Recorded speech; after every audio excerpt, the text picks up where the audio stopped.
नमस्कार, मैं हेमलता तिवारी आज आपको महान व्यक्तित्व का पहला पाठ कक्षा 7 का नचिकेता जिसका नाम है के बारे में बताऊंगी। आपने बहुत सारी कहानियाँ सुनी हैं आज्ञाकारी पुत्रों की, पर नचिकेता बहुत ही आज्ञाकारी पुत्र थे। उनके पिता का नाम महर्षि बाजश्रवा था। बाजश्रवा जी ने एक विश्वजीत यज्ञ किया था और यज्ञ में उन्होंने बूढ़ी गाय दान में दी, जो कि नचिकेता को पसंद नहीं आई। उन्होंने कहा, पिताजी आपने बूढ़ी गाय दान में क्यों दी? दान में तो ऐसी वस्तुएं देनी चाहिए जो उपयोगी हो। सच में कभी भी किसी को दान करना चाहिए, हमेशा ऐसी चीज़ दान में देनी चाहिए जो उसके उपयोग में आ सके। तो उन्होंने कहा, ठीक है, मैंने कहा था मैं अपनी संपत्ति दान में दूँ, चाहे वो जैसी भी हो, मैंने दी तो दी। नचिकेता ने कहा, नहीं पिताजी, आपने गलत किया है, आपने गलत चीज़ दान में करी है। अच्छी गाय देनी चाहिए थी, दुधारू गाय दान में देना चाहिए। मैं आपका पुत्र हूँ, मुझे भी किसी को दान दे दो।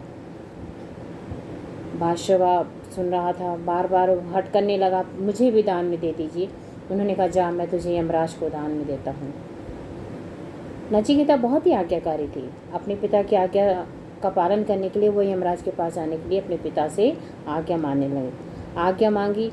पिता ने सोचा, अब तो मैं मुंह से निकल ही गई है, तो उसको जाने के लिए बोलना ही पड़ेगा, और उन्होंने यमराज के पास जाने की आज्ञा दे दी। यमराज कहीं बाहर गए थे, तो वो जब उनके पास पहुँचे, उनके द्वार पर 3 दिन भूखे प्यासे नचिकेता रुके। जब उनके दूतों ने बताया कि एक लड़का नचिकेता नाम का आपके द्वार पर बैठा हुआ है, 3 दिन से भूखे प्यासे, तो यमराज ने कहा, बुला लाओ। यमराज उनके पास गए, बोले कि तुम यहाँ क्यों आए, अभी तुम्हारा जीवन बाकी है। तो उन्होंने कहा कि मैं अपने पिता की आज्ञा से आया हूँ, मेरे पिता ने आपको दान में दे दिया है। बोले, ऐसा नहीं होता, यहाँ पर जिसका जीवन बाकी है वो मृत्यु लोक यानी धरती पर ही रहेगा।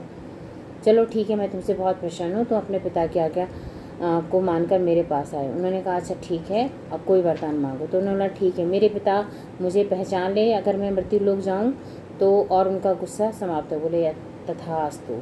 इसके बाद उन्होंने कहा कि मुझे स्वर्ग में कैसे प्राप्त हो इसकी जानकारी दीजिए। तो उन्होंने इसके बारे में उनको बताया। तो इस तरह से उन्होंने 3 वरदान मांगे थे। तीसरा वरदान उन्होंने मांगा कि ठीक है, मृत्यु क्यों होती है, इसके बारे में मुझे बताइए। तो यमराज ने उसके बारे में भी बताया।